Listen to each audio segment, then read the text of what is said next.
नवाब साहब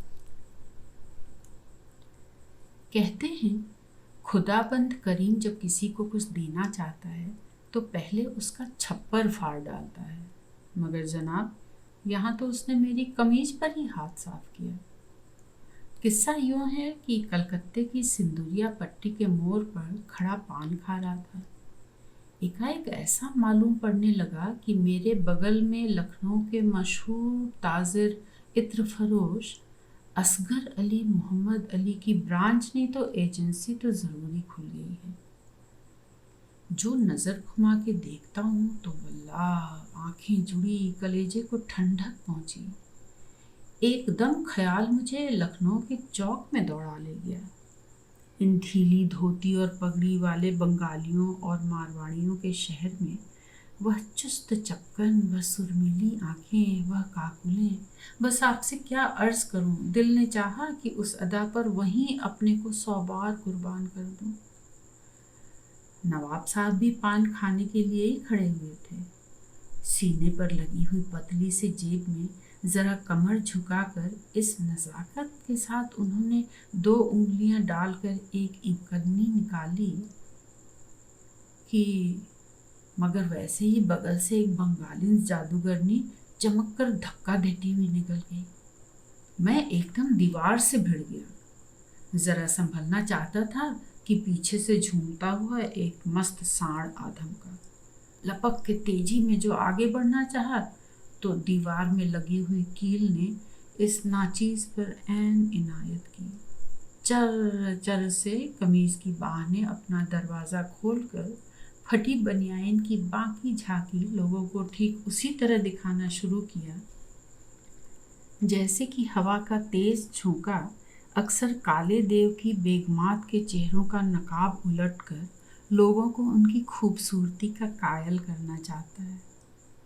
मैं आपसे अर्ज करूं कि खुदा जाने कितनी हसरतों और तमन्नाओं को एक फ़कत उस कमीज में लपेट कर लखनऊ से कलकत्ता आया था कि इस एक नई कमीज को पहनकर दिन भर मिलों में नौकरी की तलाश में घूमूंगा, शाम को टहलने जाऊंगा और रात को अपने ही हाथों सनलाइट साबुन से उसकी मालिश किया करूंगा।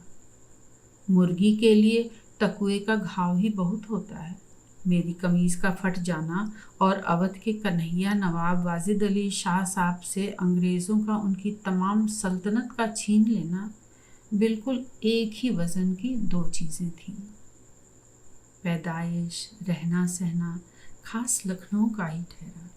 अगर कहीं बनारस या मिर्ज़ापुर का असर होता तो आप यकीन मानिए उस पान वाले की खैर न थी जो कमबख्त दीवार में कील ठोंके रहता है।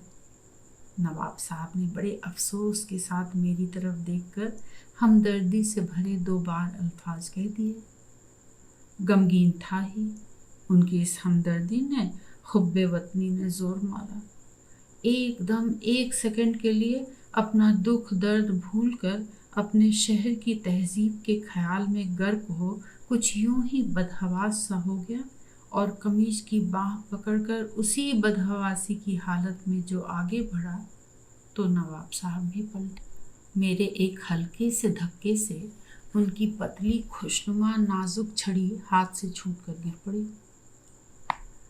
कसम खा के कहता हूँ, शर्म से पानी पानी हो गया। आह, मुआफ़ फरमाइएगा कहकर मैंने लपक कर उनकी छड़ी उठाई, दामन से साफ किया, होठों से चूमा और दोनों हाथों में रखकर उनकी तरफ झुका। झुककर नवाब साहब ने छड़ी उठाई, शुक्रिया अदा किया और फिर फरमाया, आपकी कमीज़ फट जाने का मुझे निहायत अफसोस हुआ। उनके सामने कैसे कहता कि अफसोस की बस अब कुछ पूछिए मत, यहाँ तो दिल पर छुरियाँ चल रही हैं। मगर दिली जज्बात को कलेजे पर हाथ रख के रोका और यूं अर्ज़ किया, अजीबा, इस ज़रा सी बात के लिए अपने दिल को रंज न पहुँचाएं। कोई ख़ास बात नहीं। मैं जनाब की इस हमदर्दी के लिए शुक्रिया अदा करने की इजाज़त चाहता हूँ। बड़े तपाक के साथ नवाब साहब ने फरमाया, वल्ला आप भी। फिर एक लम्हे के लिए रुककर ज़रा जोश के साथ कहा, माशाअल्लाह, क्या शीरी ज़बान है। हा हा, जनाब का दौलत खाना।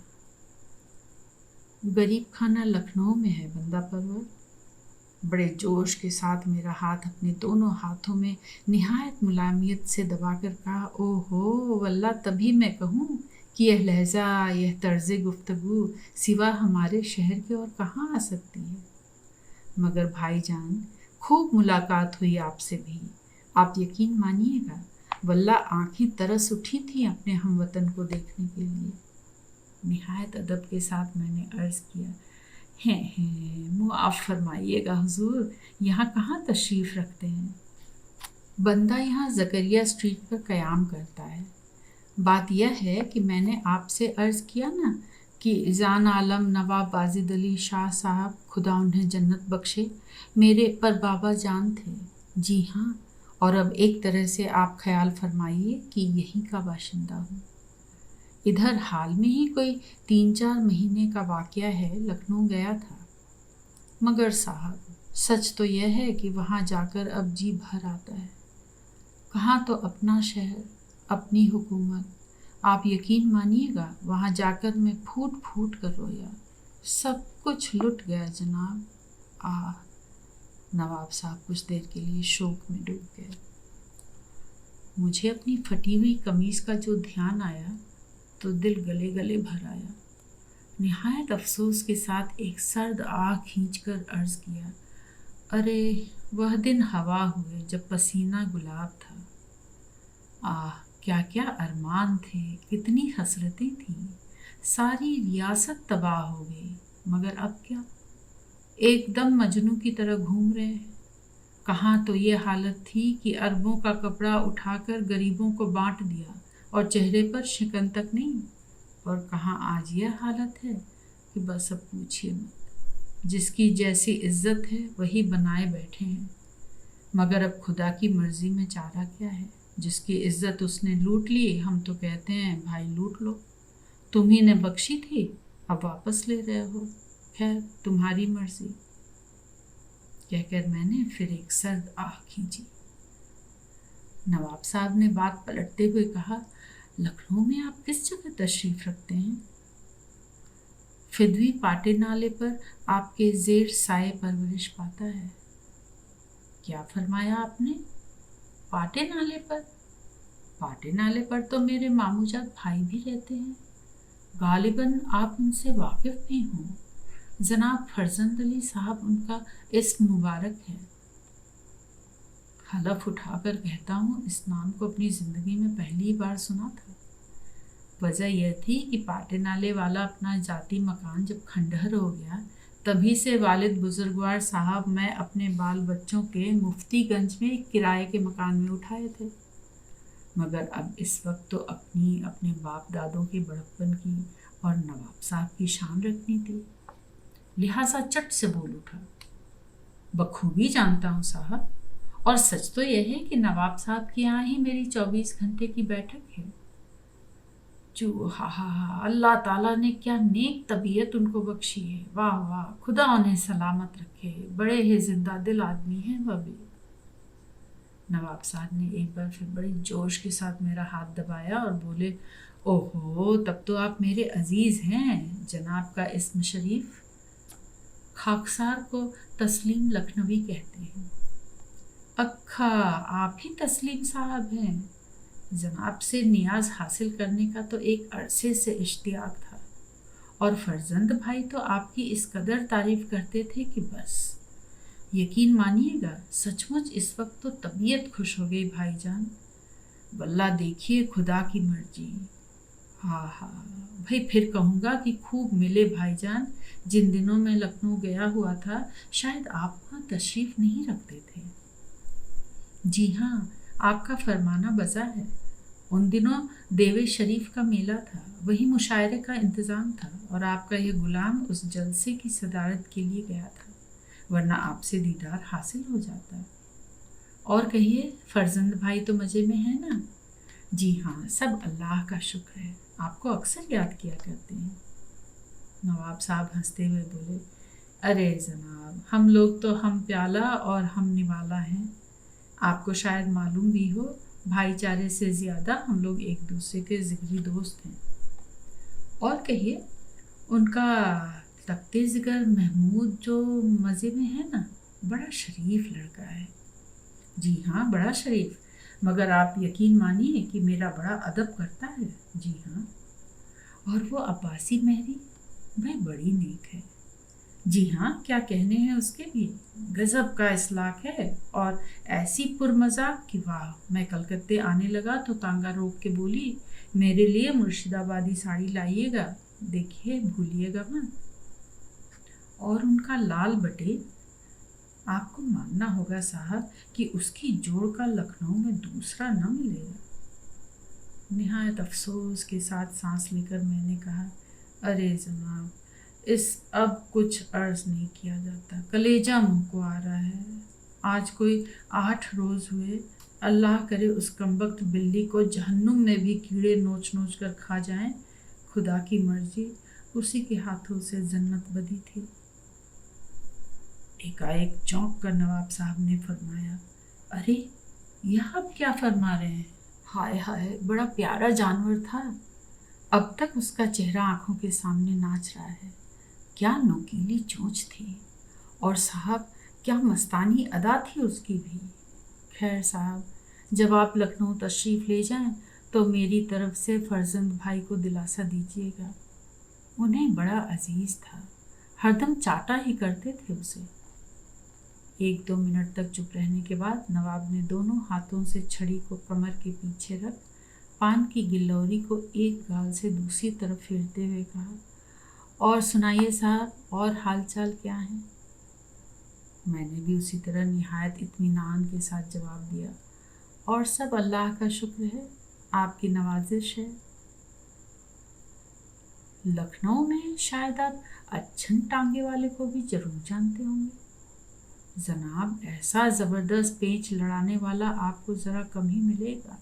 आहा, अभी हाल ही में जब मैं लखनऊ गया था, फर्जंद भाई ने कहा, मियाँ इसका भी पेंच देखते जाओ। हमने हंसकर टाल दिया कि क्या खाकर कोई अब लखनऊ में कनकौआ उड़ाएगा। हाँ तो साहब, यह हाल था कि आप यकीन नहीं मानेंगे, मेरे वालिद साहब मरहूम ने एक बार हुसैनाबाद वाले लड्डन नवाब से मैदान बधा। आप यकीन माने, आंखों देखी बात अर्ज कर रहा हूँ। वो पेंच लड़े थे कि बस आपसे क्या अर्ज करूँ। सारा शहर खड़ा खड़ा देख रहा था।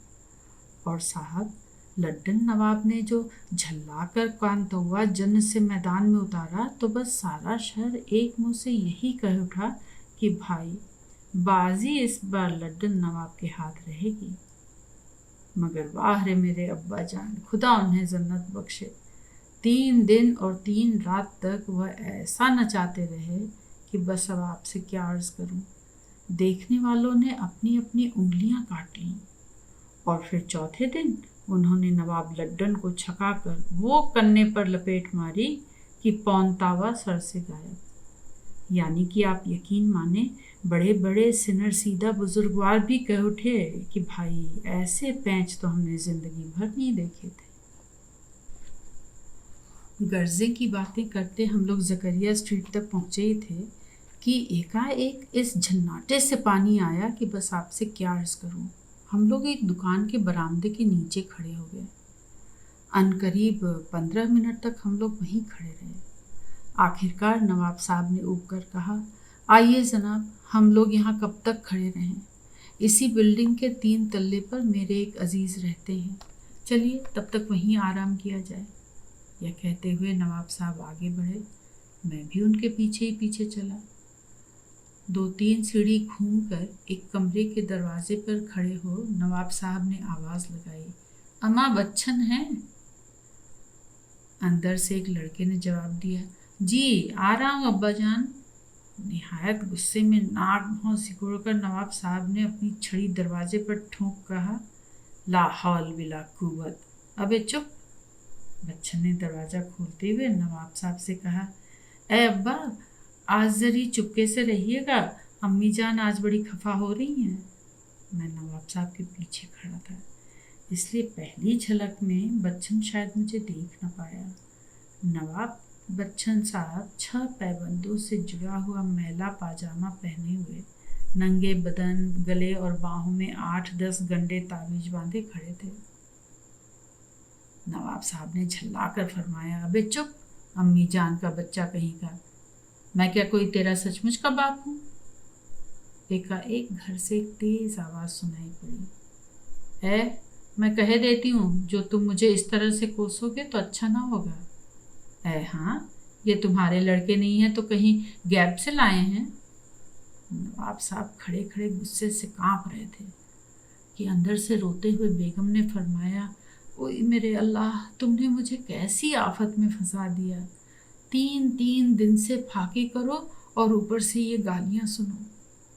नवाब साहब गुस्से में खड़े तिलमिला रहे थे कि मैंने उनकी पीठ पर निहायत मुलायमियत के साथ हाथ रख अर्ज़ किया, अच्छा अब इजाज़त दें, मुझे ज़रा एक काम है, फिर कभी। नवाब साहब ने झींकते हुए मेरा हाथ पकड़कर निहायत खिसियाई हुई आवाज़ में कहा, जाइएगा? अच्छा, देखिए कुछ ख्याल न कीजिएगा हजरत। सीढ़ी तक मुझे पहुंचाने आकर नवाब साहब ने धीरे से कहा, क्या बताऊं हजरत, गरीब समझकर मैंने इसे पनाह दी, अपनी बीवी की तरह रखता हूँ, मगर बात काट कर हाथ छुड़ाते हुए मैंने अर्ज़ किया, मैं सब समझता हूँ, लेकिन आप मेरी तरफ से इत्मीनान रखें। कहते हुए मैं नीचे उतर आया। नज़ीर मियाँ। पहले तस्लीम करता हूँ उस रब्बुल आलमीन अलख निरंजन को कि जिसके पास अब तक रूसी अमरीकी रॉकेट नहीं पहुँच पाए। 1000 बार अनगिनत सिजदे उस साई सिरजनहार के नाम पर कि जिसने जगमग सितारों जड़ा अनोखी आप व आन वाला ये अचंभे के बच्चे सा खल्क रचा, उसमें हिंद जैसा मुल्क सिरजा, उसमें माशूक की कनखियों जैसी आड़े तिरछे बछलने वाली बड़ी नाजों अदा वाली चंचल शोक पतली कमर बल खाए की तस्वीर खींचती हुई जलपरी सी घूमती नदी बनाई, उसके किनारे शहर लखनऊ बसाया, उसमें बाजार नखास आबाद किया और नखास में नज़ीर मियाँ को बेलगाम छोड़ दिया कि जिनका सिन 70 की ढैया छू रहा है और दिल अब भी 17 की अंगनाई में ही गिल्ली डंडा खेलता है। आज तक किसी ने न तो नज़ीर मियाँ की बोलती बंद होती देखी है और न ही पैर थमते देखे हैं। इनका अपना कोई नहीं, मगर ये सबके हैं।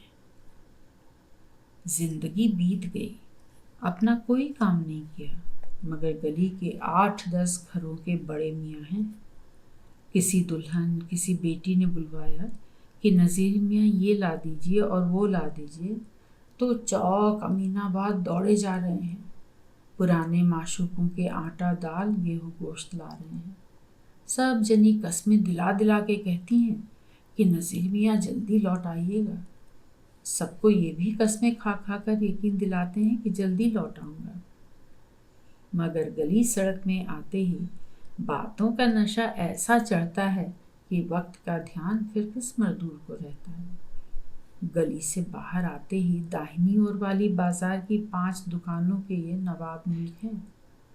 वहाँ 50 काम निकल पड़ते हैं, 50 रोकने टोकने वाले मिल जाते हैं।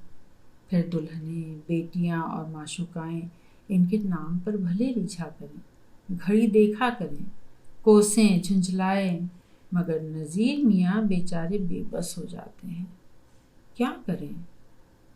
अभी 5 साल की बात है, करामात हुसैन की लड़कियों ने अमीनाबाद से कोर्स की किताबें लाने को कहा। हाँ, अभी लाता हूँ। इसमें 4 दिन टल गए। अजरा ने इन्हें घेर कर आंखों में आंसू भरकर कहा कि बड़े मियाँ आज ज़रूर ले आएगा, वरना कल स्कूल में मेरी बड़ी किरकिरी होगी। नज़ीर मियाँ कस्त करके निकले कि आज लेके ही लौटूंगा। लोगों से आमना सामना बचाने की गरज से ही पिछवाड़े वाली गली से ही होकर टाट पट्टी यहियागंज नापते हुए नादान महल रोड से बस पर सवार हुए। इस तरह अमीनाबाद पहुंचकर तसल्ली हुई कि चलो अब किताबें खरीदते क्या देर लगती है। किताबों की दुकान पर भीड़ में लाइन लगाकर खड़ी हुई। पीछे एक जज साहब के अर्दली यार अली भी आ खड़े हुए। बिल्ले चपरास वाले हम उम्र से नज़ीर मियाँ बातें किए बगैर भला क्यों कर रह सकते थे। थोड़ी देर में सब कुछ पूछ डाला। मालूम हुआ कि यार अली का एक लड़का तो सेक्रेटेरिएट में चपरासी है, मगर दूसरे का कहीं डोल नहीं बैठा। वो बड़ा हुनरमंद है। उसमें एक खास ज़रूरत का नायाब साबुन बनाया है कि चमड़ी जलती नहीं और असर जादू का सा होता है। कई चीज़ें बनाई हैं। यार अली ने इस धंधे में फ़ायदा देखकर 500 रुपया लगाया, मगर अब वो फंसा है क्योंकि लड़का बेचने का हुनर नहीं जानता। नज़ीर मियाँ छूटते ही बोले, मैं बेच दूंगा। परसों इतवार है, नखास में मेला लगता है। 100 टिक्कियाँ तो उसी दिन बेच दूंगा। तुम बस एक साइन बोर्ड बनवा दो मुझे तबीयत का। मगर साइन बोर्ड बनवाने में भी मियाँ कुछ वक्त तो आखिर लगेगा ही, और इतवार तो परसों है। नज़ीर मियाँ हंस कर बोले, अजी आपने भी क्या फिक्र पाली है। मैं कहता हूँ बिरादर कि ज़रूरत के हिसाब से थैलियों का डांस प्रोग्राम करवाते रहिए तो 12 घंटे में मैं चाँद को धरती पर उतार लाऊंगा। ये साइन बोर्ड क्या चीज़ है, रुपए 25 खर्च होंगे आपके। आर्ट कॉलेज के डिजाइन पर एक हसीना की फ़ोटो बनेगी। माशूक छाप साबुन की खातिर किसी माशूक की फ़ोटो भी होनी चाहिए। मैं बनवा दूंगा। इतवार की सुबह आप उसे सिकंदर कलंदर ऑफ इंडिया की दुकान पर टंगा पाएंगे। 25 रुपए ये और 10-5 रुपए पन्नी कागज वगैरह। अजीब पैकिंग वैकिंग सब बड़ी सुपर फैन किस्म की हुई है। 500 टिक्कियाँ बना रखी हैं। मक्खी मार पाउडर भी तैयार है। अजी तब तो जनाब यार अली साहब आप नज़ीर हुसैन को चुनौती दे रहे हैं। माशूक छाप साबुन और मक्खी मार पाउडर बना के आपका लड़का बेकार रहे और वो भी इस खाकसार के रहते। अजी खुदा चाहेगा तो परसों ही आपके हाथ में 100 नहीं तो 75 रुपए ज़रूर रख दूंगा। जो मुनासिब कमीशन हो वह दे दीजिएगा। चलिए, अल्लाह अल्लाह, खैर सल्ला। और यह तो एक दिन की बात हुई। जनाबे मन, खुदा झूठ न बुलवाए, 1 महीने में इनकम टैक्स वाला तुम्हारे पीछे पीछे ना दौड़ने लगे तो कहना। तुमने अभी हमें पहचाना नहीं है अजीज मन। दुबले पतले मुनहने से नज़ीर मियाँ हैं, मगर उनके बदन बिजली दौड़ती है। जो बात कहते हैं वह उनकी आंखों में, चेहरे पर, हाथ पैर में अज़ो अज़ो में तस्वीर बनकर फड़क उठती है। होठों की दोनों कोरों पर नीचे की ओर झुकती हुई कत्थे की 2 लकीरें मानो पैदाइशी निशान सी ही चेहरे का एक अंग बन गई हैं। उनका पान से सदा फूला रहने वाला गाल और होठों की ये लकीरें इनकम टैक्स वाली बात करते हुए अपनी शान जताकर इत्मीनान दिलाने की अदा में कुछ यूं उचकी बिचकी कि यार अली को हंसी आ गई। वे बोले, तुम खूब मिले उस्ताद। अम्मा रहते कहाँ हो? नखास में। वहाँ जिससे चाहे पूछ लीजिए, आपको हर कोई मेरी हिस्ट्री बतला देगा। जनाब आबिद हुसैन साहब मरहूम डिप्टी कलेक्टर, खुदा जन्नत में भी सदा उनका रुतबा बुलंद करे, मेरे वालिद थे। वालिदा मेरी यहाँ की मशहूर डेरेदार थी। उन्हीं डिप्टी साहब ने एक मकान बनवा दिया था। उसी में सड़क की तरफ 2 दुकानें भी हैं। घर की एक कोठरी में पड़ा रहता हूँ। बाकी मकान किराए पर उठा दिया है। दुकानों से भी किराया आता है। अकेले दम के लिए बहुत काफ़ी है। मैं तो कहता हूँ हुजूर आला, ऊपर वाले का शुक्र है आज तक किसी के आगे हाथ नहीं फैलाया। इसीलिए कहता हूँ भाईजान, जहाँ 500 फंसे हैं वहाँ 25-30 और फंसा दो। ना उबरे तो भी चौराहे पर मेरा हाथ पकड़ लेना, मगर उसकी आपको ज़रूरत ही ना पड़ेगी। अल्लाह चाहेगा तो परसों करिश्मा दिखला दूंगा। यार अली सोचने लगे, फिर दाढ़ी पर हाथ फेरते हुए कहा, आप मेरे घर पर चलिए। तकलीफ तो होगी मियाँ, मगर वहाँ दोनों लड़के होंगे, सारा हेसनेस हो जाएगा। नज़ीर मियाँ ने जोश में आकर कदम बढ़ा दिया। किताबों के लिए यार अली ने यह कहकर टाला कि इस वक्त भीड़ बहुत है, कल सुबह आकर ले जाऊंगा। तो नज़ीर मियाँ को भी शय मिल गई। मन में अजरा का आंसू भरा चेहरा और बार बार आज ही ला देने का इसरार तस्वीर की गूंज बनकर समाया। चुभन भी हुई, मगर नज़ीर मियाँ ने फौरन ही अपनी नई तसल्ली दी कि बस अभी लौट कर आता हूँ। बातें करने में भला कितनी देर लगती है, ये गया और वो आया। यार अली के घर में बातें करते और हुक्का चाय पीते हुए वक्त गुजर गया। वहां से यार अली के दूसरे लड़के को साथ लेकर नखास में नवाबन के बेटे मुन्ने खां के घर पहुंचे और कहा, बरखुरदार, आज तुम्हारी सादतमंदी का इम्तिहान है। मेरी तकदीर का सितारा परसों आसमान से उतरकर नखास में आ खड़ा हो जाएगा। लोग उसका करिश्मा देखेंगे। तू बस जरी मेरे सितारे के उतरने के वास्ते सीढ़ी बना दे। मुन्ने खां मगर चचा, अजी चचा सुनिए तो करते ही रह गए, पर नज़ीर मियाँ से पार न पा सके। बोले, ऐसी माशूक की फोटो बना दे बेटे कि नाजो अंदाजो अदा गमजाओ शोखी हो हया, एक तरन्नुम के सिवा सब तेरी तस्वीर में हो। तरन्नुम की कमी मैं पूरी कर दूंगा, ना हो तो नन्हों की लौंडिया को सामने बुलवा के खड़ी कर ले। उसका एक हाथ कमर पर और दूसरे में माशूक छाप साबुन हो। आंखों में प्यासे प्याले दरसाना और होठों की मुस्कुराहट में 2 बोतलों का नशा उड़ेल देना, समझे मियाँ? और ओढ़नी हवा में बड़े माई डियर किस्म से फरफराए बरखुरदार, समझे? बस मेरा काम बन जाएगा। 2 टिक्कियाँ साबुन की तुझे मुफ्त दिलवा दूंगा। अपनी ओर से नन्हों की लौंडिया को प्रेजेंट कर देना। यार अली के लड़के से 10 रुपए एडवांस दिलवाए, 5 का नोट अपनी तरफ से मौज करने के लिए दिया। नन्हों की लौंडिया बुलवाई गई। नज़ीर मियाँ ने आप खड़े होके तमाम हाव भाव नैन सैन बतलाए।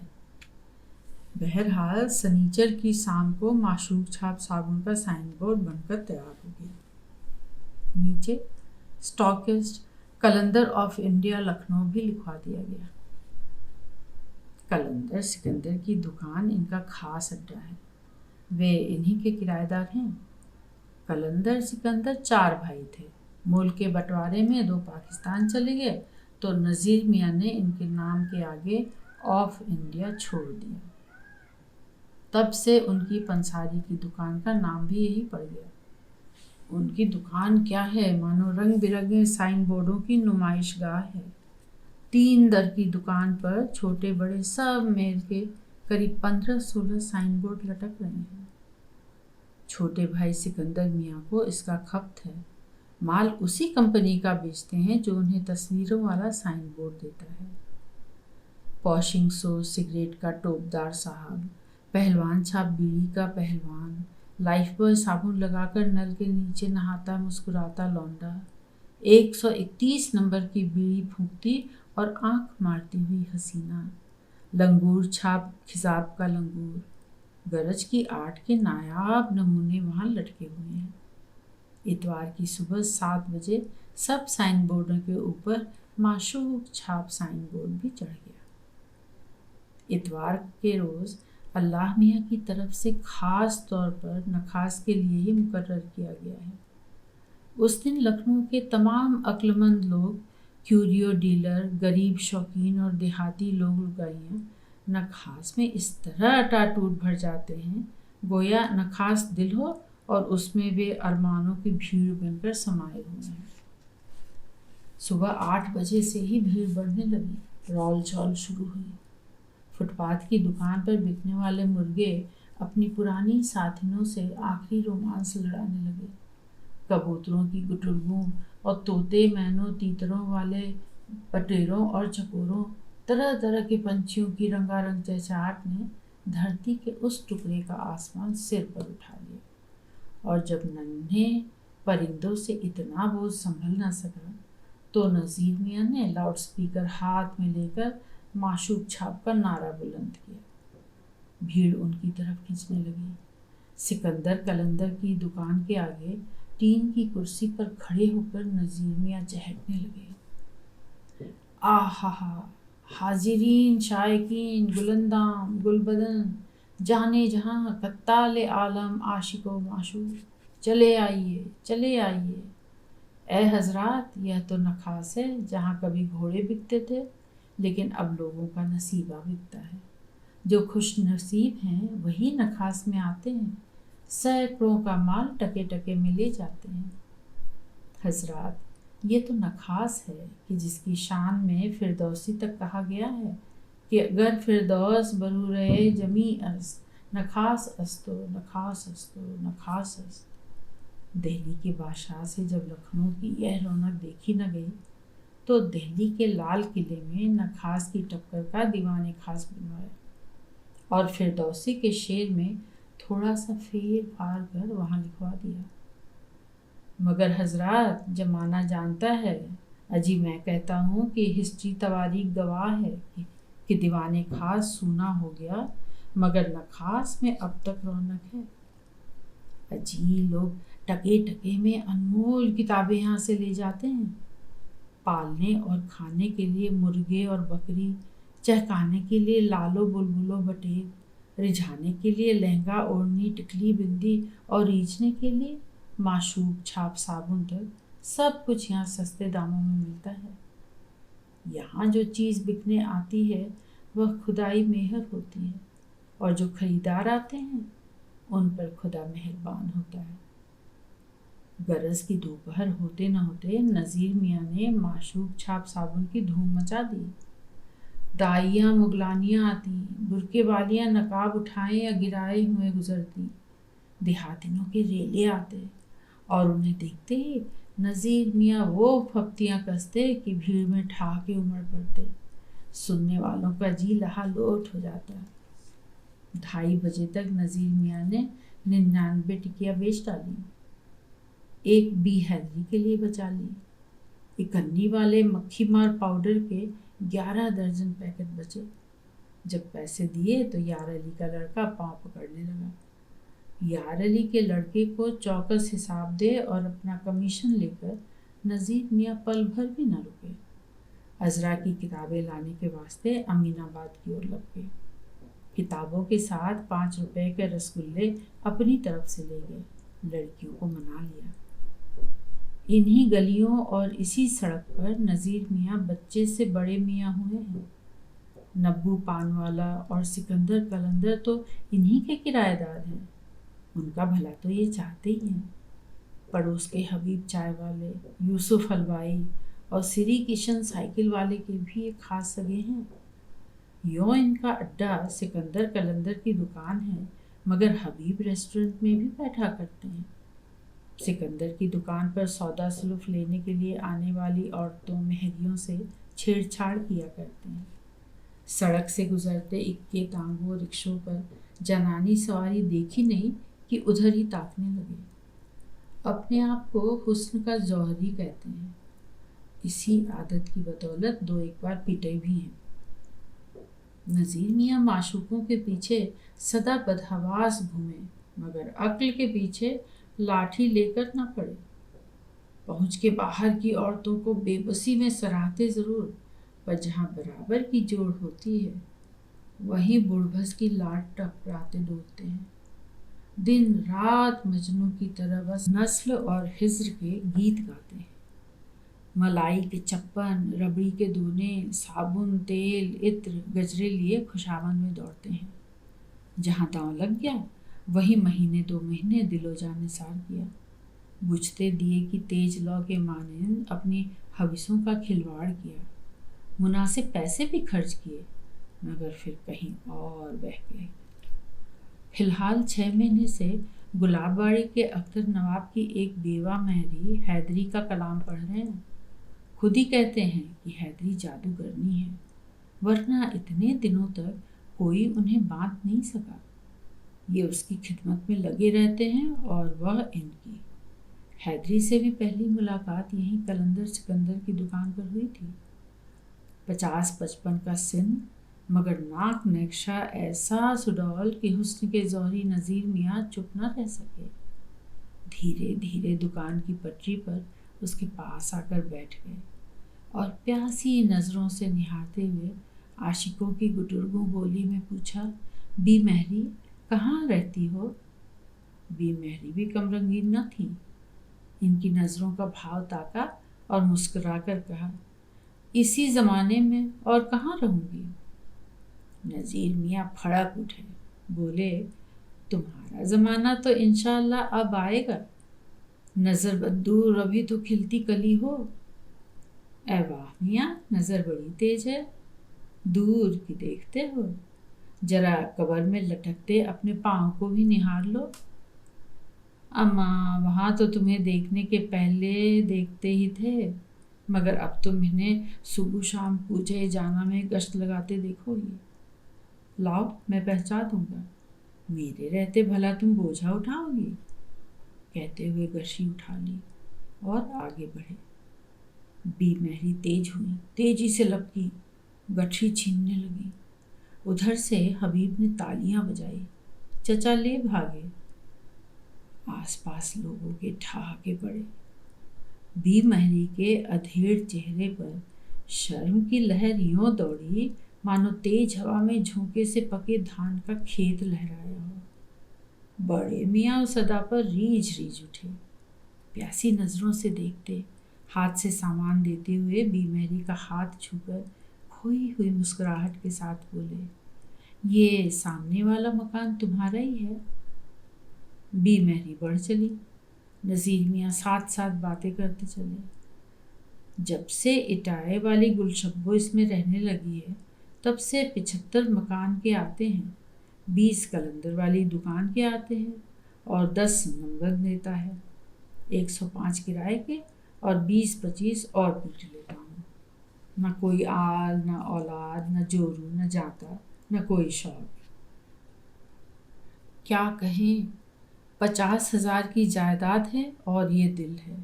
हम हथेली पे लिए लिए घूमते हैं, मगर कोई दिल का नाज उठाने वाली ही न मिली। यों माल हड़पने के लिए चोंचले सब दिखाती हैं। अब तुम ही इंसाफ करो बी मेहरी कि हम क्या कोई गौरव हैं? अरे अब लौंडपन भी नहीं रहा कि धोखा खाते फिरें। बकौल कैस उन्हें भी जोशे उल्फत हो तो लुत्फ उठते मोहब्बत का। हम ही दिन रात गर तड़पे तो फिर इसमें मज़ा क्या है? यूं ही अपनी सुनाते हुए बी मेहरी के साथ साथ उनके मालिक की ड्योढ़ी तक पहुंच गए। देखते ही बोले, अक्खा नवाब अख्तर साहब की कोठी में काम करती हो? अम्मा तब तो तुम अपने घर की ही निकली। अरे अरे सुनो तो बी मेहरी, नवाब साहब अगर दीवान खाने में तशरीफ़ रखते हो तो जेई मेरे आने की इत्तिला करना, कहना नखास वाले नज़ीर मियाँ आए हैं। अम्मा पूरी बात सुन लो, तुम तो खुदा की कसम दिल तो उड़ाती ही हो, मगर आप भी उड़ती हो।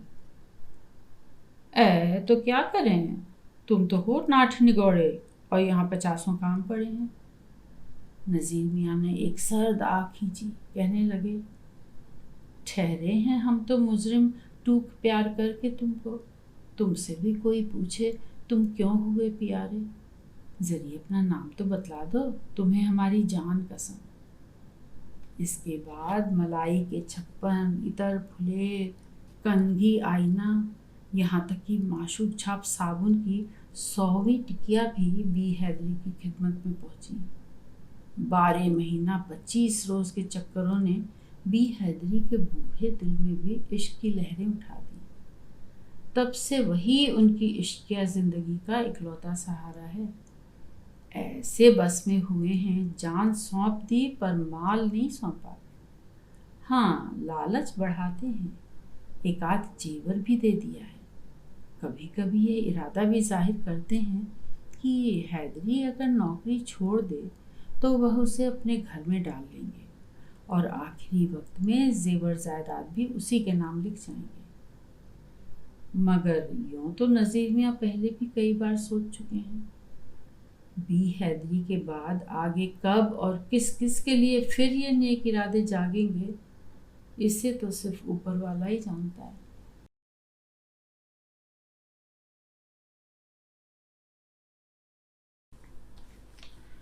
ओढ़री सरकार। छुट्टी का दिन, गर्मी का मौसम, तापमान 47 डिग्री। पंखे की हवा जितनी आग उगल रही थी, उससे चौगुनी चिताएं हमारी जबानों पर सुलग रही थीं। सारा आक्रोश बढ़ती हुई अराजकता, महंगाई, नशाबंदी और आरक्षण के कारण था। लोग फिर से इंदिरा जी और इमरजेंसी के हिमायती बन रहे थे। बहस की गर्मी मौसम की गर्मी से डबल होकर उबल रही थी। बहस की गर्माहट सबसे अधिक इंदिरा जी के कारण बढ़ी। लल्लू बाबू अभी 5 मिनट ही पहले कमरे में दाखिल हुए थे। कोने में रखी सुराही से 2 गिलास पानी लेकर उन्होंने तृप्ति की आह भरी। फिर गोष्ठी में सम्मिलित होते हुए बोले, अजी साहब, आप लोग कुछ भी कहें, इंदिरा नाम में ही कुछ ऐसी तांत्रिक शक्ति है जो बड़े बड़े लौह पुरुषों को मोम पुरुष बनाकर पिघला देती है, चाहे वो इंदिरा गांधी हो या इंदिरा सिंह। ये इंदिरा सिंह कहाँ से टपक पड़ी लल्लू बाबू? विषय परिवर्तन से ताजगी पाकर मैंने पूछा, कौन इंदिरा सिंह? अम्मा इतनी जल्दी भूल गए? प्रदेश के भूतपूर्व मुख्यमंत्री लाल रिपुदमन सिंह। अच्छा, वो ओढ़री सरकार। क्या किया उसने? प्रश्न जयशंकर ने किया। इन दोनों नामों से मेरा मन खोखले कनस्तर में पड़े मिट्टी के ढेले की तरह ढम ढम बज उठा। लाल रिपुदमन सिंह मेरे 45 वर्ष पुराने घनिष्ठ साथी हैं। यद्यपि पिछले 30 वर्षों में मेरी उनकी दोस्ती करीब करीब बिलो फ्रीजिंग पॉइंट तक आ चुकी है। कुमारी इंदिरा सिंह भी लालजू के नाते एक समय मेरे बहुत निकट थीं। मैं उन्हें भौजी कहकर पुकारता था। रिपुदमन के मंत्री और मुख्यमंत्री वाले जमाने में इंदिरा सिंह ओढ़री सरकार के नाम से गांव-गांव, गली-गली में सरनाम थीं। लाल रिपुदमन सिंह यदि राजनीति के लौह पुरुष माने जाते थे तो ओढ़री सरकार उनका लौह सार थी। जयशंकर के प्रश्न में मेरा मौन कुतूहल भी जुड़ा हुआ था। लल्लू बाबू बोले, आज सवेरे मैं काम से महुआपुर गया था। रास्ते में ही इंदुविलास प्रसाद पड़ता है, यह तो आप लोग जानते ही होंगे। करीब 10:30-11 बजे जब मैं साइकिल पर लौट रहा था तो देखता क्या हूँ कि बहुत सारे बंदूक, बिस्तर बाहर फेंके जा रहे थे। कहाँ? और कहाँ, इंदुविलास महल के बाहर सड़क पर। सामान किसका था? मैंने पूछा। लल्लू बाबू हंसे, सिगरेट की डिबिया की ओर हाथ बढ़ाते हुए कहा, आपके भूतपूर्व जानी जिगरी लौह पुरुष लाल रिपुदमन सिंह का। ऐसा लगता था कि पुलिस के सिपाही पलंगों पर बिछे बिस्तरे और कबर्डों में भरे कीमती कपड़े ऐसे के ऐसे लाकर बाहर फेंकते जा रहे थे। और साहब, एक बात और मैं आपको बतलाऊं, हमारे भूतपूर्व मुख्यमंत्री एक काठ के बड़े संदूक पर बैठे सिगार पी रहे थे। उनकी रानी साहब, उनकी 2 बहुएं जंगले में पहली बार घेरी हुई शेरनियों की तरह उनके पीछे वाले फुटपाथ पर तेजी से टहल रही थी। उनके रंग बिरंगे कपड़ों में मुझे ऐसा लगा कि जैसे पीछे वाली बत्ती बुझती है और आगे वाली जलती है, अगले वाली बुझती है, बगल वाली जलती है। लल्लू बाबू अच्छे किस्सा कहने वाले हैं। कौतूहल की एक एक मंजिल पर वे किसी न किसी बहाने रुक जाया करते थे और हम 5-6 जने उनके मुख से त्राटक योग साधने लगते थे। राम राम करके यह रहस्य खुला कि ओढ़री सरकार ने प्रादेशिक सरकार के भूतपूर्व कर्णधार और उनके परिवार को मैं उनके सामान के कोठी से बाहर निकलवा दिया। क्यों? इसलिए कि इंदुविलास महल सदा सुहागिन कुमारी इंदिरा सिंह का है तथा लाल साहब और उनका परिवार उस पर जबरदस्ती अपना अधिकार जमाए हुए था, जैसा कि आमतौर से बड़े बड़े प्रतापशालियों के पतन पर होता है। मित्र मंडली की व्यंग भरी फुलझड़ियों के साथ साथ कमरा पटाखों की तरह कहकहों से गूंज उठा। केवल मेरा मन भारी हो गया।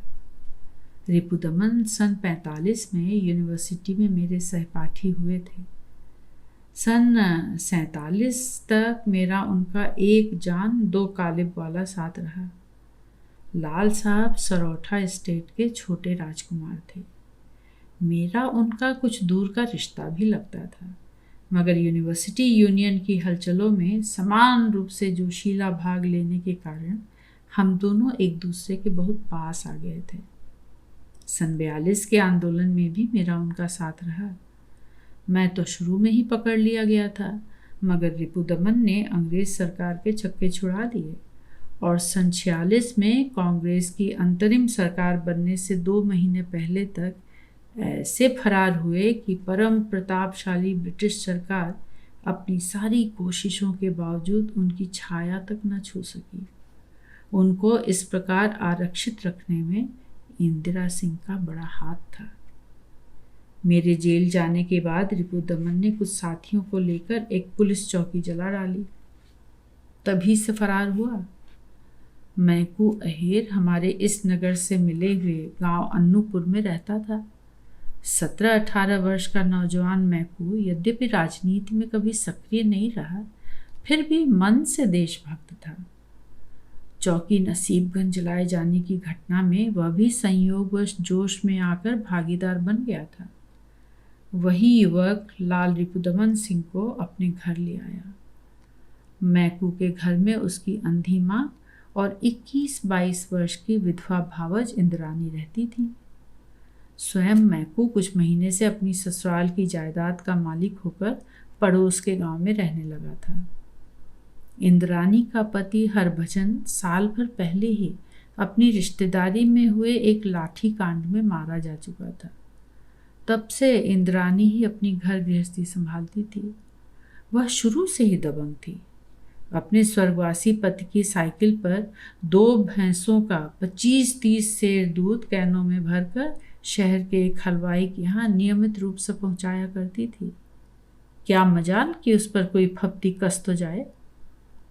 साइकिल पर चढ़ने की सुविधा के कारण जब उसने हिंदुस्तानी लहंगा ओढ़नी छोड़कर चूड़ीदार पाजामा और कुर्ता पहनना आरंभ किया तो कुछ बड़े बूढ़ों ने टेढ़ी सीधी बातें कही थीं, मगर इंद्रानी ने ऐसे मुंहतोड़ जवाब दिए कि तब से कोई सहमा उसके मुंह लगने की हिम्मत न कर सका।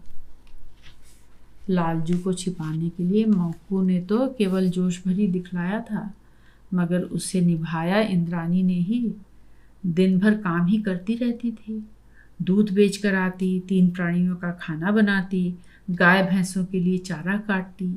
एक चक्कर अपने देवर व देवरानी के यहाँ भी लगाना उसका नित्य का नियम था। शहर से लौटकर वह कुर्ते पाजामे के बजाय फिर से लहंगा ओढ़ने की पोशाक पहन लेती थी।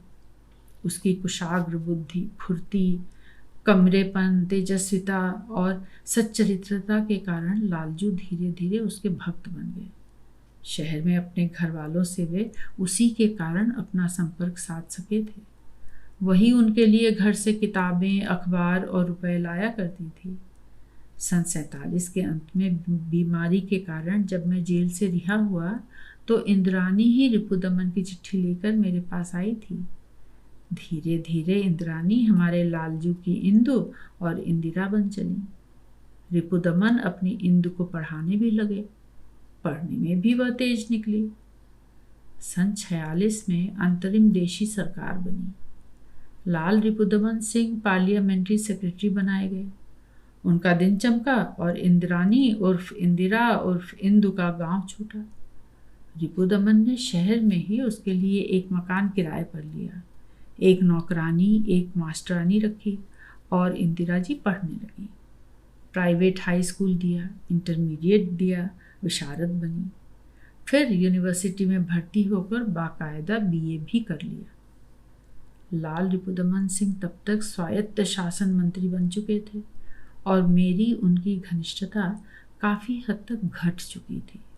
दरअसल अपने बढ़ते हुए प्रभाव के कारण लालजू के तेवर बदल चुके थे और उनके पुराने मित्रों में वही लोग उनके साथ ही रहे जो उनकी मुसाहिबी कर सकते थे। चूंकि मुझसे यह सब हो नहीं सकता था, इसलिए उनसे कट गया। राजनीति छोड़कर विश्वविद्यालय में प्राचीन इतिहास का व्याख्याता हो गया। इसके बाद पिछले 30 वर्षों में इंदु और लालजू से मेरी मुलाकातें केवल उंगलियों पर ही गिने जाने लायक हुई।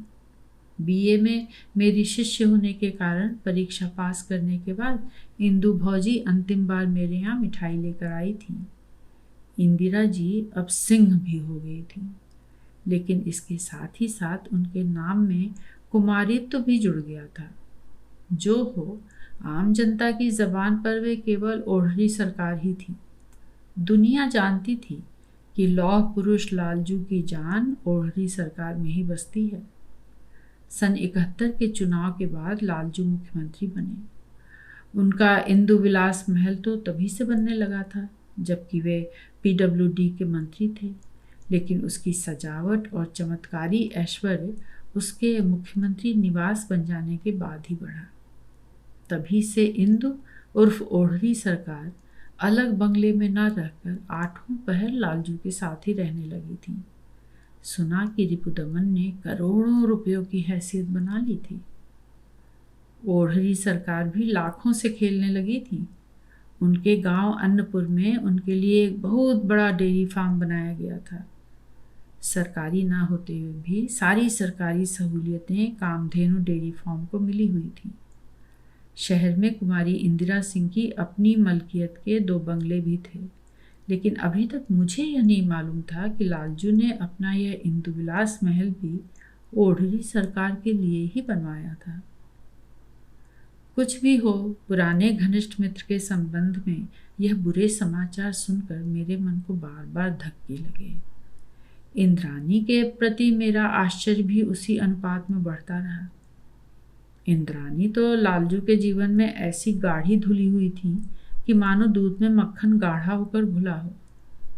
सारे दिन सोचता रहा कि जाऊं या ना जाऊं, फिर मन ना माना।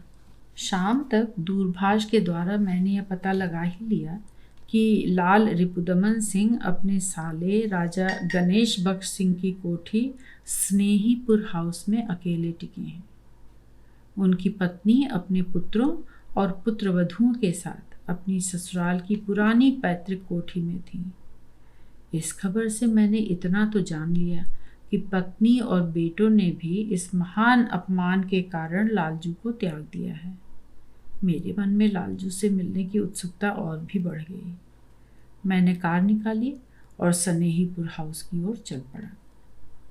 पुराने हाहा हुती अहाते में स्नेहीपुर हाउस अपने विगत वैभव की निशानी सा लुटा पिटा सा खड़ा था।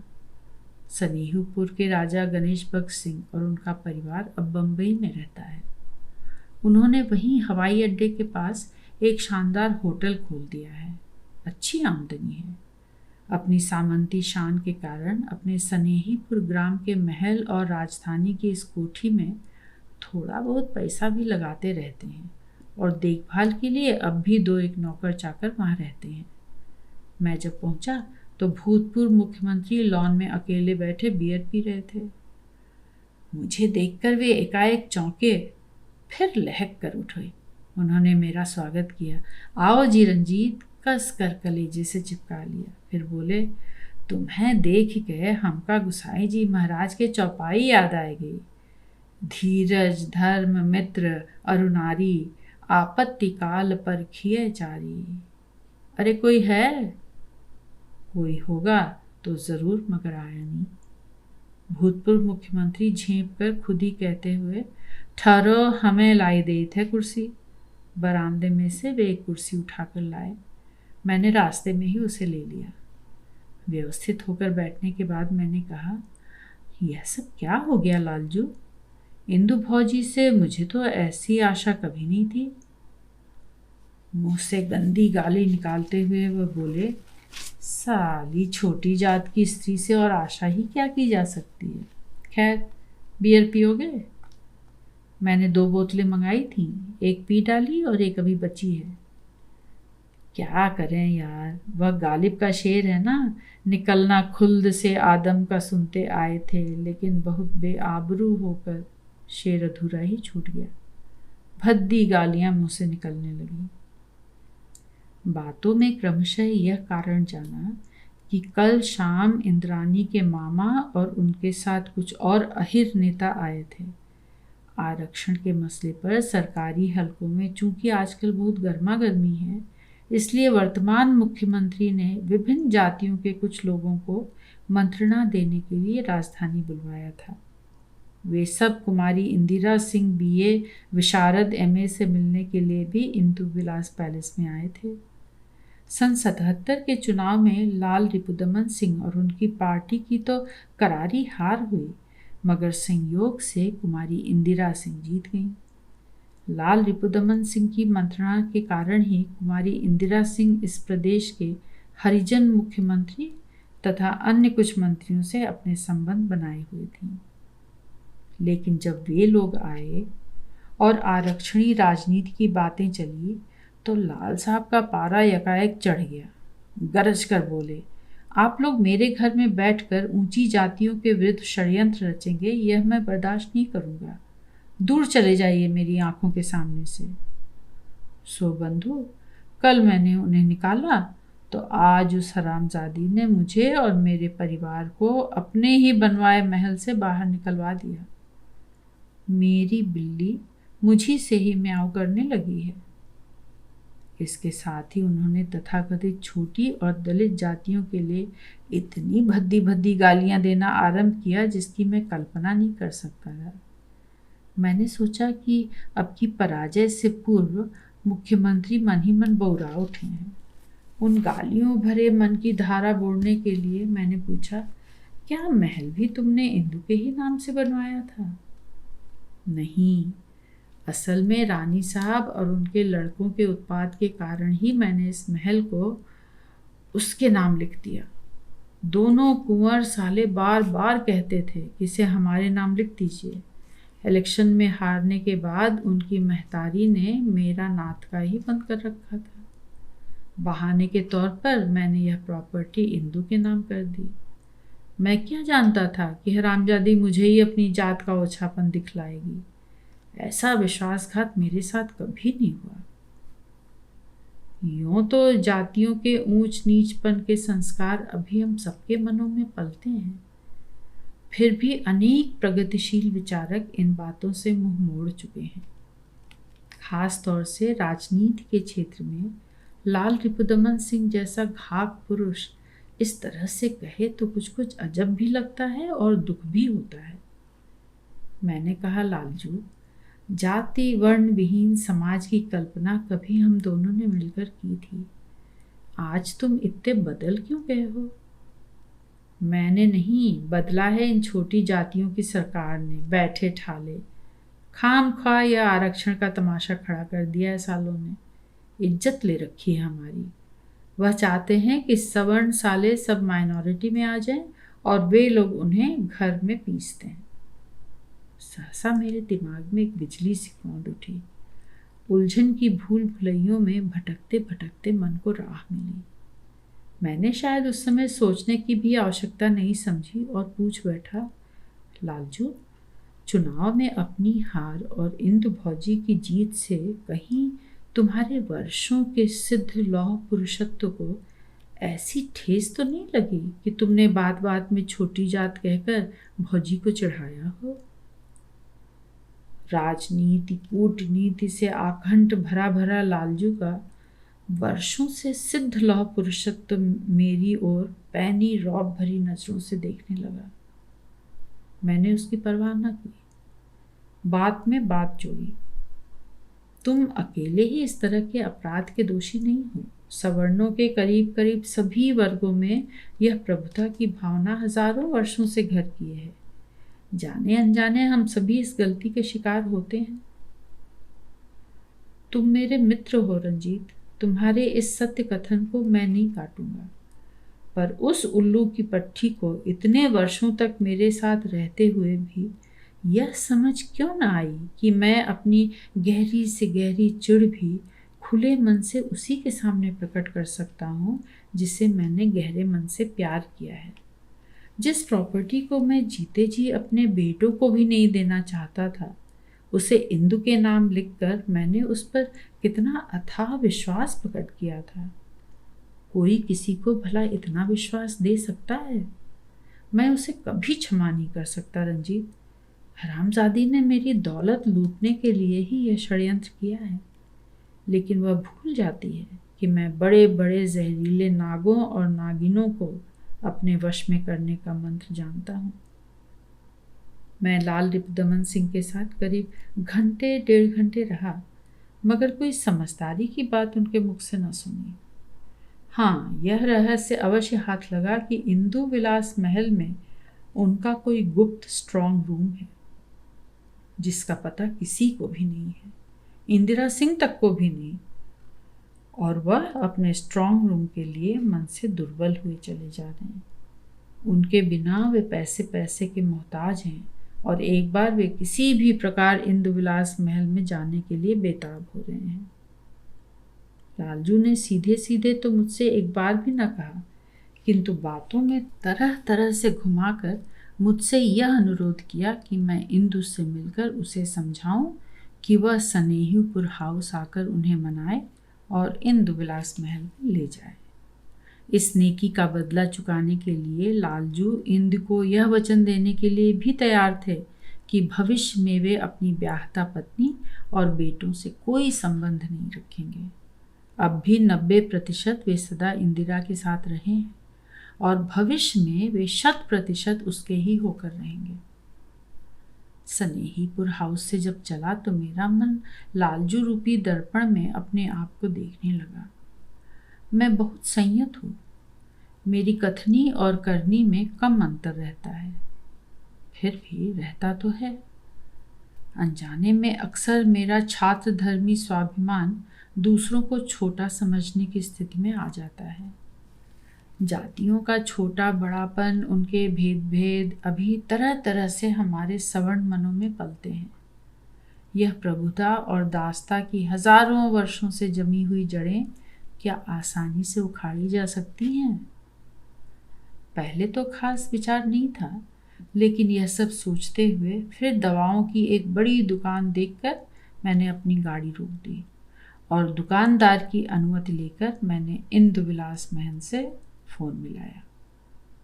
ऑपरेटर द्वारा लाइन मिलाए जाने पर कुमारी इंदिरा सिंह ने मुझसे कहा, भगवान जानता है रंजीत भैया, आज दिन भर में 3-4 बार आपका ध्यान आ चुका है। जल्दी आ जाइए। क्या घर से बोल रहे हैं? गाड़ी भेजूं? प्रेम, अंतरंगता और अधीरता भरी इस आवाज में मुझे न जाने क्यों यह आश्वासन मिला कि यह नारी अभी बनावटी मनवाली नहीं है, स्वर में सहज स्वभाव बोलता है।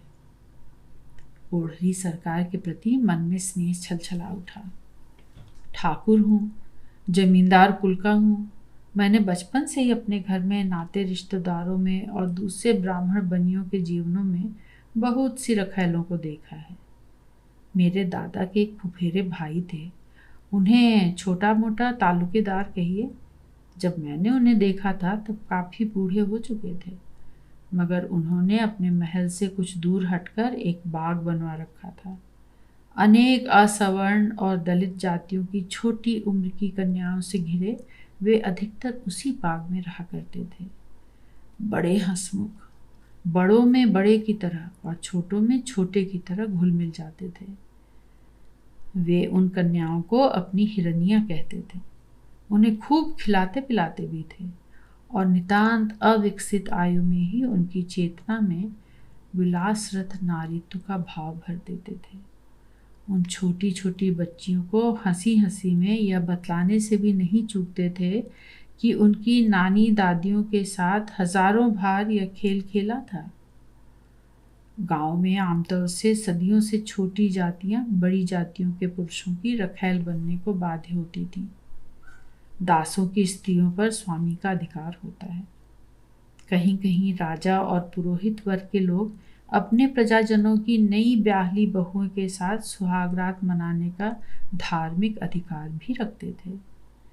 तथाकथित छोटी जाति के लोगों के मनों में बार बार खुलेआम हीनता की भावना को जगाना उसी बर्बर सामंती का जहरीला संस्कार है जिसमें एक मनुष्य को स्वामी और दूसरे को दास बनने पर मजबूर कर दिया जाता है। मानव सभ्यता कितनी परतों में सतत चढ़ती उतरती पानी की तरह बहती है, कहाँ जाकर मरेगा यह पानी? इंदु विलास पहुंच गया, पर्ची पर नाम लिखकर भिजवाया। कुमारी इंदिरा सिंह नंगे पांव दौड़ती हुई बाहर आई, आंखें फटी फटी, चेहरा पिटा पिटा, पर ईमान की तेजस्विता लिए हुए। मुझे देखते ही छोटी बच्ची सी खिल पड़ी। कहा, आप ना आते रंजीत भैया तो मैं आजकल में खुद ही आपके पास आती। आज रह रह कर मुझे आप ही की याद आई है। मैंने धीरे से कहा, और इतने वर्षों में कभी नहीं आई? इंद्रानी की नजरें झुक गईं। कहा, दुख में सुमिरन सब करें, सुख में करे न कोई। फिर मेरी आंखों में आंखें डालकर और उनमें शोखी लाने का प्रयत्न करती हुई इंदु भौजी बोली, वैसे मैं तब भी याद करती थी आपको, उनके साथ भी याद किया है। आइए अंदर चलें। इंदु विलास महल सचमुच किसी राजा के महल जैसा लगता है। जिन दिनों यह बन रहा था और जितने वर्षों तक यह मुख्यमंत्री निवास रहा, इस महल में अखबारों और जन चर्चा में लाल रिपुदमन सिंह की रिश्वतखोरी का बड़ा ढिंढोरा पिटा। लेकिन लाल रिपुदमन सिंह की ठकुराई मानो अपनी रिश्वतखोरी को 100% ईमानदारी मानकर जनचर्चा के जहर को हंस हंस कर पी और पचा रही थी। समय पाकर सभी करते हैं और मैं भी कर रहा हूँ। यह अकड़ भरी अदा किसी ब्राह्मण ठाकुर में ही हो सकती है।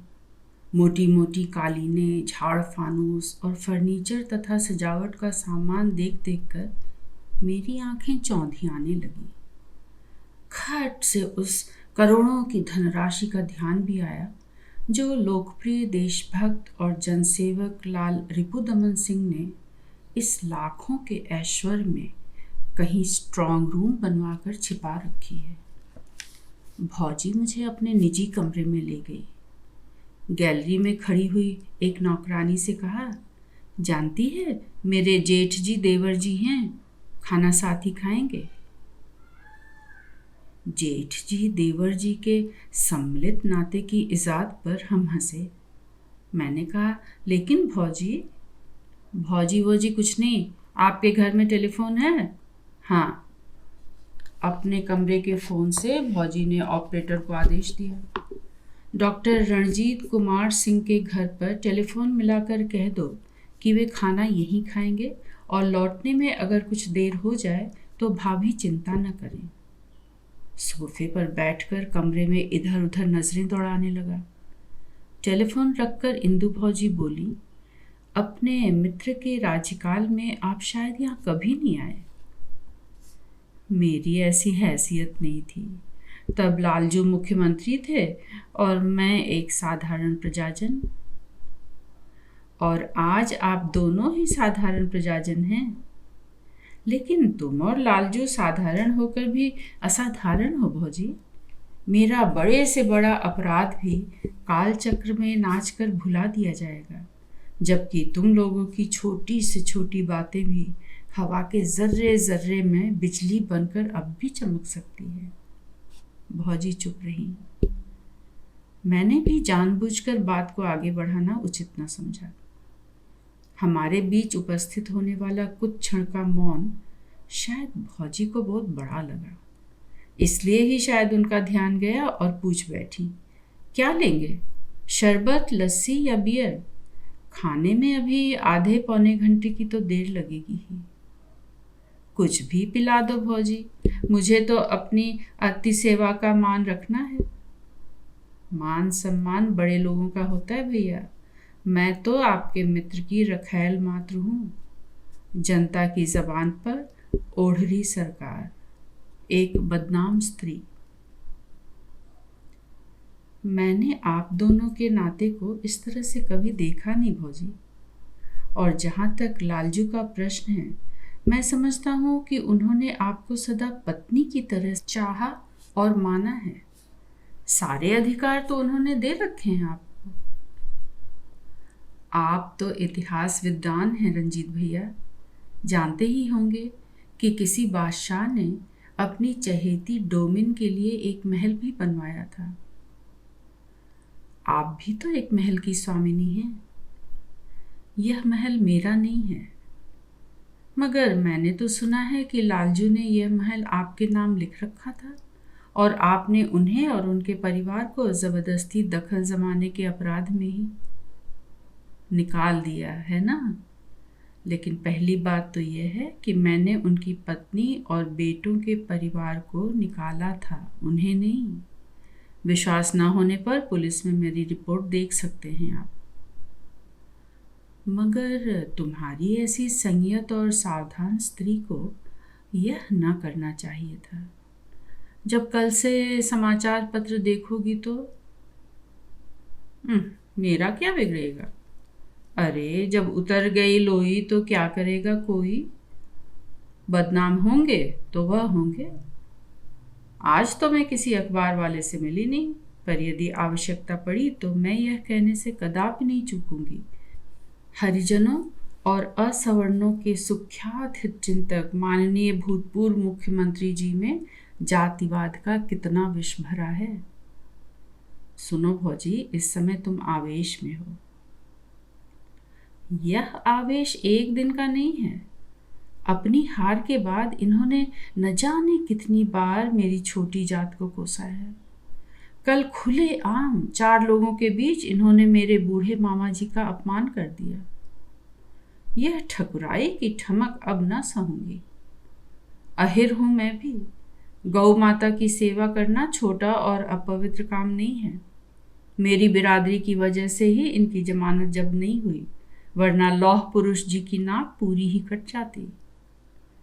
मैंने समझाने की कोशिश की कि क्रोध में बात को अब और अधिक ना बढ़ाएं। आप दोनों अब भी शक्तिशाली हैं। आप दोनों की सूझबूझ से यह जातिवाद की बढ़ती हुई विषम राजनीति को सुलझाया जा सकता है। मैंने यह भी कहा कि लालजू स्नेहीपुर हाउस में है, न उनके खाने का ठिकाना है न पीने का। मैंने बतलाया कि लालजू से मिलकर आ रहा हूँ। उनकी पत्नी व बेटों ने भी उन्हें बेसहारा छोड़ दिया है। तो मैं क्या करूं? उन्हें जाकर मना लाओ भौजी। अकेलेपन की घुटन में अगर कुछ ऊंच नीच कर बैठे लालजू तो तुम जन्म भर पछताओगी। भौजी चुप। कुछ देर बाद छलछलाई आंखों से मुझे देखकर बोली, इंदु विलास महल उनका है। आपको खाना खिलाने के बाद मैं यहाँ से सीधे अन्नूपुर चली जाऊंगी। आज की रात डेयरी फार्म में गुजारूंगी, लेकिन कल से अपनी अलग झोपड़ी का प्रबंध कर लूंगी। मेरा क्या, अहिर की बेटी हूँ। गोधन ही मेरा असली धन है। मुझे किसी का कुछ भी ना चाहिए। स्वाभिमानी नारी की बात ने मुझे छुआ। मैंने कहा, क्या यह संभव नहीं कि सदा की तरह तुम दोनों साथ साथ रहो? नहीं रंजीत भैया, मुझसे मेरे अपमान के लिए क्षमा मांगने पर संभव होगा। बाद में मैं लालजू से भी मिला था, लेकिन लालजू भी इस बात पर अड़े हुए हैं कि जब वह लेने आएगी तभी जाऊंगा। दोनों के बीच सामंती स्वाभिमान की तलवारें तनी हुई हैं और लक्ष्मी फिलहाल निकम्मी होकर धरती में ही गड़ी पड़ी है। पड़ोसिन की चिट्ठियां। सावित्री सीने की मशीन खरीदने गई थी, लेकिन बड़ी देर हो गई। मैं उतावला होकर सोचने लगा कि अब तक तो उसे आ जाना चाहिए, 3 बजे हैं। पिछले 20 दिनों से, जब से सावित्री यहाँ आई है, हम पहली बार इतनी देर के लिए अलग हुए थे। नई पत्नी तो वैसे ही आकर्षण की चीज होती है। उसके सामने दुनिया में कुछ नहीं दिखलाई देता। इन 20 दिनों में हमने दुई को इकाई के रूप में देखा है। हमने इतना प्यार एक दूसरे पर निछावर किया है कि हमें स्वयं ही अपनी अमूल्य प्रेम निधि की था नहीं मिलती। और फिर सावित्री कवयित्री, पोस्टमैन, दरवाजे की खटखट के साथ आवाज़ आई और दरवाजे की नीचे की झिरी से कुछ चिट्ठियां और पत्रिकाएं कमरे के फर्श पर आ फिसली। जब से सावित्री आई मेरे घर पोस्टमैन रोज आने लगा है, वरना मेरी चिट्ठियां तो होली दिवाली में ही आया करती थीं। मैं दरवाजे के आगे फर्श पर बिखरी हुई डाक को देखता रहा। उठने में आलस लग रहा था। सावित्री के अब तक न आने के कारण मन में अनख भी थी। इस सावित्री को अपनी जीवन संगिनी बनाने से पहले मैंने इनकार कर दिया था। श्रीमती जी मेरी भाभी की सगी फुफेरी बहन है। भाभी स्वाभाविक रूप से इन्हीं के कर कमलों द्वारा मेरे गले में वरमाला डलवाने का निश्चय कर चुकी थी। भाभी नाराज हो गई, मगर मेरी ना हाँ में न बदली। इसके 5-6 महीने बाद अपनी पत्नी का अपेंडिसाइटिस का ऑपरेशन कराने के लिए सावित्री के भाई साहब झांसी से लखनऊ पधारे। सावित्री भी उनके साथ ही आई थी। मेरे बड़े भैया ने पत्र लिखकर यह आदेश दिया था कि मैं उनके काम आऊं, लिहाजा काम आने लगा। सरकारी फोटोग्राफर हूँ। मेरे काम से मेरे अफसर बेहद खुश हैं। उन्हें अस्पताल में कॉटेज वार्ड भी मिल गया। ऑपरेशन और देखभाल भी भली प्रकार हुई। सावित्री के भाई साहब अपनी छुट्टी बीतने पर मेरे ऊपर ही पूरी जिम्मेदारी छोड़कर लौट गए। और फिर जैसा कि जग जाहिर है, जब एक सावित्री ने यमराज का पीछा न छोड़ा तो दूसरी भला मुझे क्यों छोड़ सकती थी। उसकी सुंदरता, कार्यकुशलता तो मन को मोहने वाली लगी ही। बीमार के तीमारदार होने के नाते जब आपस का संकोच मिटा तो उसने बात बात में अपने मीठे तानों से पुराने गुनाह के टांके तोड़ दिए। उनकी भाभी भी बढ़ावा देने लगी। यह सब सुनकर मेरे लिए कवयित्री का पति बनने के अलावा कोई चारा न रहा। सच बात यह है कि मैं वचन मन कर्म से सावित्री का गुलाम हो चुका था। यह गुलामी कुछ बुरी नहीं रही। इन 20 दिनों के सहवास से ही सावित्री का गुलाम अपने आप को त्रिभुवन का स्वामी अनुभव करने लगा। सावित्री कवयित्री होने के बावजूद निहायत सीधे स्वभाव की और कुशल गृहिणी है, और वह अभी तक नहीं आई। कोठी के दूसरे हिस्से में रहने वाली मिसेस राजस्थान के साथ गई थी, बड़ी देर कर दी। मैं आराम कुर्सी से उठ खड़ा हुआ, डाक उठाई, 2 पत्रिकाएं, 2 पोस्ट कार्ड, 1 लिफाफा। पत्रिकाओं के रैपर फाड़े। दोनों में सावित्री शर्मा की कविताएं छपी थीं। एक उसका चित्र भी था। यह चित्र मैंने ही उतारा था। मैंने सोचा लिफाफा उसकी भाभी या किसी सहेली का होगा। उसे भी पढ़ने की इच्छा हुई। यह क्या? पत्र की पहली लाइन, पहला संबोधन पढ़ते ही मैं सन्न रह गया। मेरी आंखों के सामने अंधेरा छा गया। सावधान होकर एक बार फिर लिफाफे पर नजर डाली। शायद किसी और का पत्र हमारी डाक के साथ साथ धोखे में आ गया हो, मगर सावित्री का नाम और पता बिल्कुल ठीक लिखा हुआ था। बस यही था कि यह पत्र मेरे केयर ऑफ होकर नहीं आया था। दिल धुआं धुआं हो गया था। खैर, सावित्री नाम के इस भेद भरे पत्र को पूरा पढ़ जाने की इच्छा ने मन को तनिक संभाला। चिट्ठी लखनऊ से ही आई थी। लिखा था, मेरी प्राण वल्लभा, तुम शायद इस तरह मेरे द्वारा पुकारे जाने से नाराज होगी, पर मैं अपने आप से मजबूर हूँ। तुम अब भी मेरी रूहे रवां हो। मैं हरदम तुम्हारे ही नाम का जाप किया करता हूँ। रानी, मैं बहुत पापी हूँ, तुम्हारे योग्य नहीं। तुम जैसी देवी को पाकर भी अभागा ही रहा। मैं तुम्हारी कद्र नहीं कर सका, पर मैं तुमसे ईश्वर की सौगंध खाकर कहता हूँ कि यह दोष मेरा नहीं, शराब और उस बुरी संगत का था जिसने मेरी बुद्धि पर पर्दा डाल रखा था। तुमने मुझे छोड़ दिया, अच्छा किया। जिसके कारण तुमने छोड़ा, या सच कहूँ जिस कांच के लिए मैंने तुम्हारे जैसे हीरे को अपने घर से बाहर निकाला, वह भी आज 6 महीने हुए मुझे छोड़कर चली गई है। सुना है बम्बई में सिनेमा स्टार होने गई है। उस पापिष्ठा ने अब उसका नाम लेने से भी मुझे नफरत होती है। मेरे जीवन का सारा सत्व खींच लिया। शायद मैं इसी काबिल था। सावित्री, पिछले 3 वर्षों में हर पल 8 पहर मैंने तुम्हें ही याद किया है। कई बार आत्महत्या का विचार भी आया, पर अशोक का ही ध्यान कर रुक गया। उस गरीब की माँ मैंने छीन ली। अब खुद भी ना रहूं तो वह बेसहारा आखिर कहाँ जाएगा? उसका क्या होगा?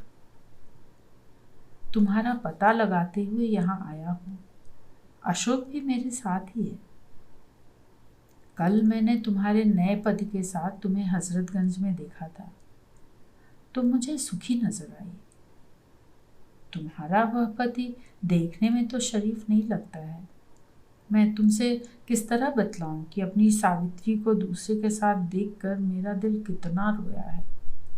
तुम्हारा नाम लेकर पुकारने के लिए दिल बावला होकर बार बार उछला। बड़ी मुश्किल से मैं अपने ऊपर काबू पा सका। खैर, तुम खुश रहो प्रिय। क्या एक बार मिल सकोगी? एक बार आ जाओ। मैं तुम्हारे चरण छूकर तुमसे क्षमा मांगना चाहता हूँ। बस इतना ही चाहता हूँ। मेरे लिए ना सही, अपने अशोक के लिए ही एक बार, बस एक बार। मैं होटल में 8 पहर तुम्हारी ही प्रतीक्षा करता रहूंगा। केवल तुम्हारा अभागा राम। एक सांस में पत्र पड़ गया।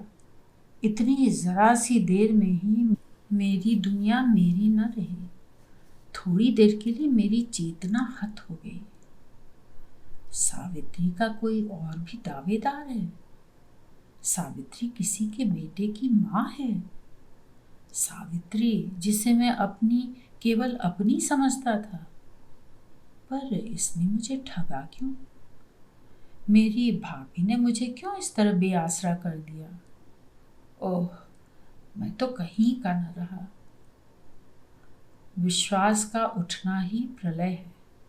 दीन दुनिया और ईश्वर से, अपने से मेरा विश्वास उठ गया। खोखलापन बढ़ता ही जा रहा था।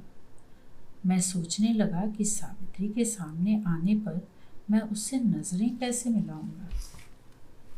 घड़ी ने 4 के घंटे बजाए। मेरा ध्यान भर गया। सावित्री अभी तक नहीं आई।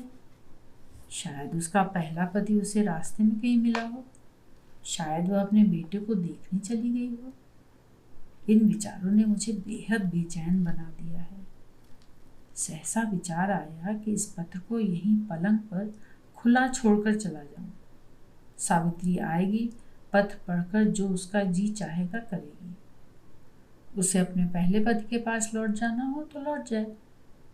तीर की तरह विचार आया। मैंने बेखुदी के आलम में कपड़े पहने जल्दी जल्दी उसी पत्र पर एक लाइन लिखी कि तुम स्वाधीन हो।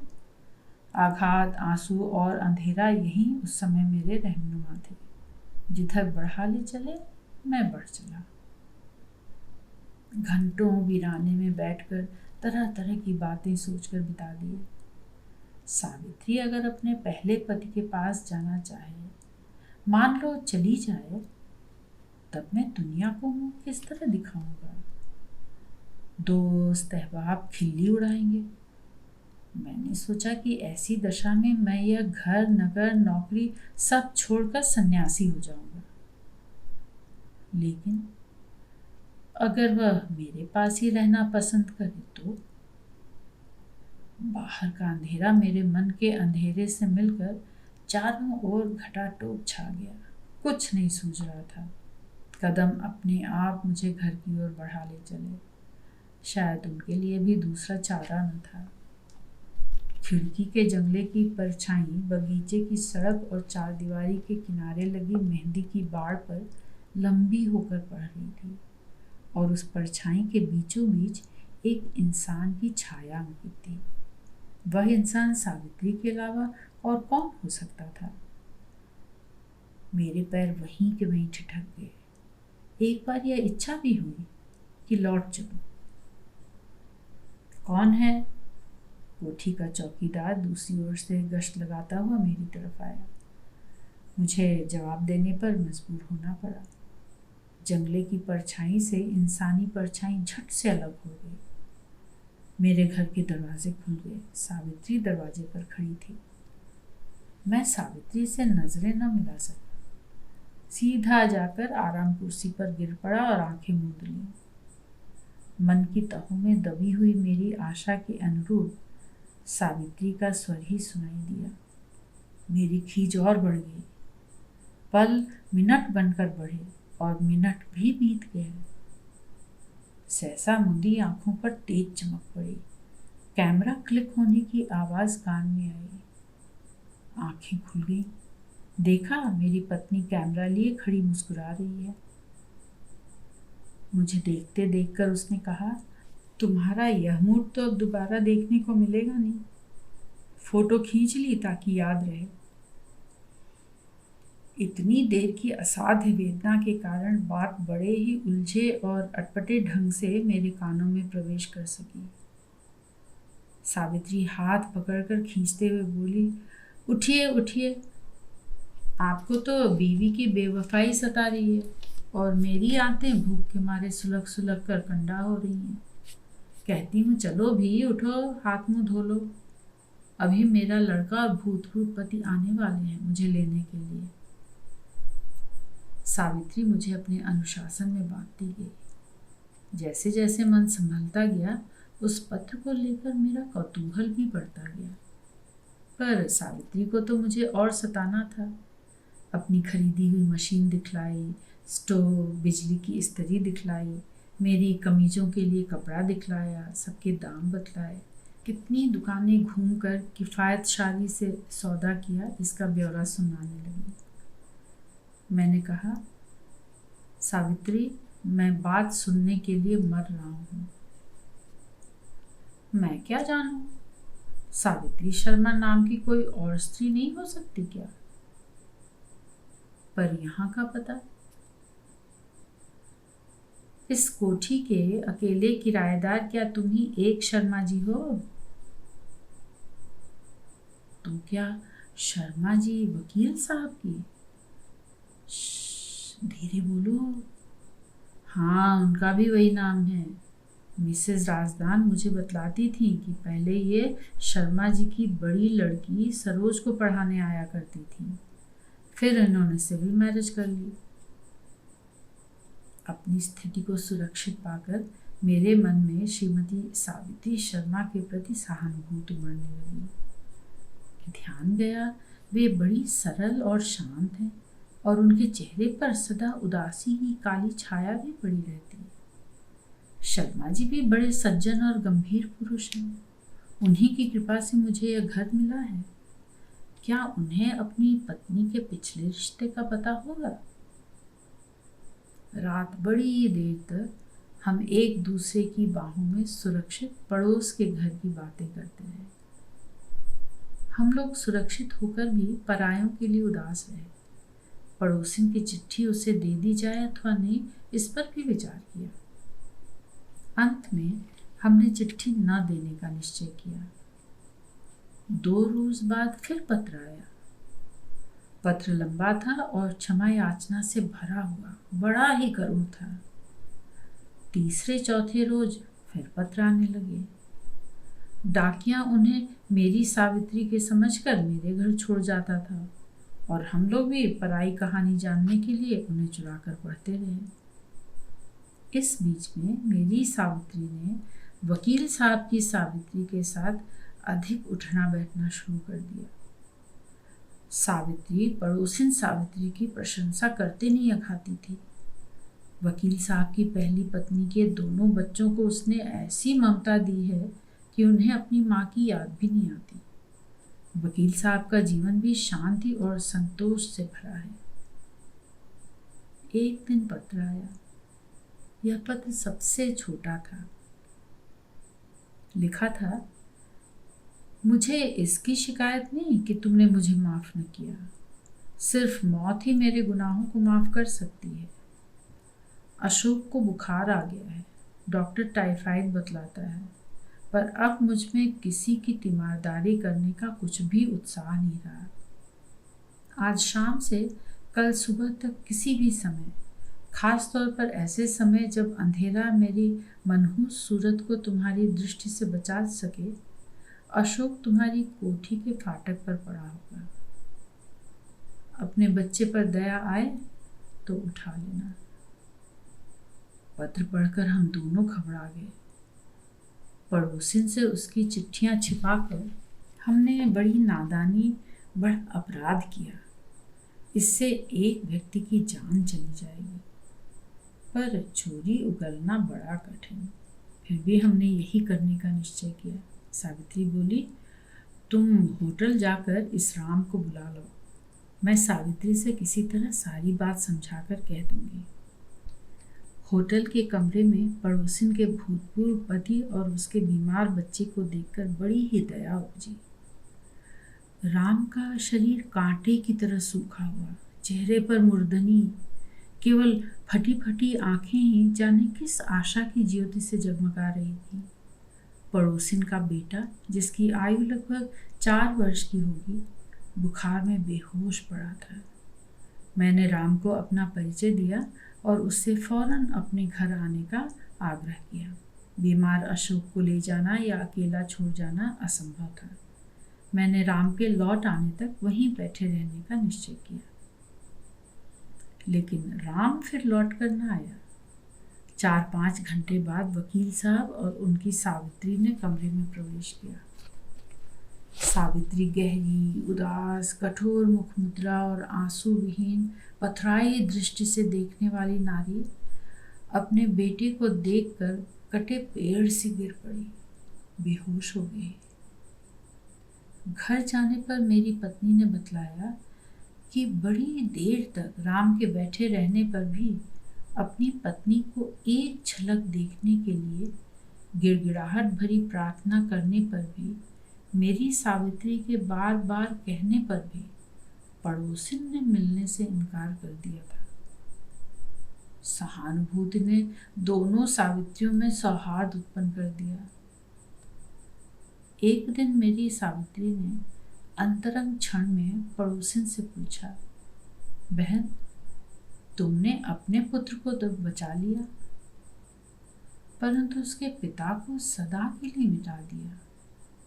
तुम केवल पाप को ही देखती हो, प्रायश्चित को नहीं। पड़ोसिन सावित्री ने कुछ मौन रहकर एक दीर्घ श्वास छोड़ते हुए कहा, परिस्थितियों ने जीवन में 2 पति तो दिए, पर 2 मन कहाँ से लाऊं बहन। अब तो एक जो था वह भी पत्थर हो गया, केवल कर्तव्य हो गया। पड़ोसिन सावित्री का पीला और सूखा चेहरा उसके पत्थर मन का प्रतीक बन गया था।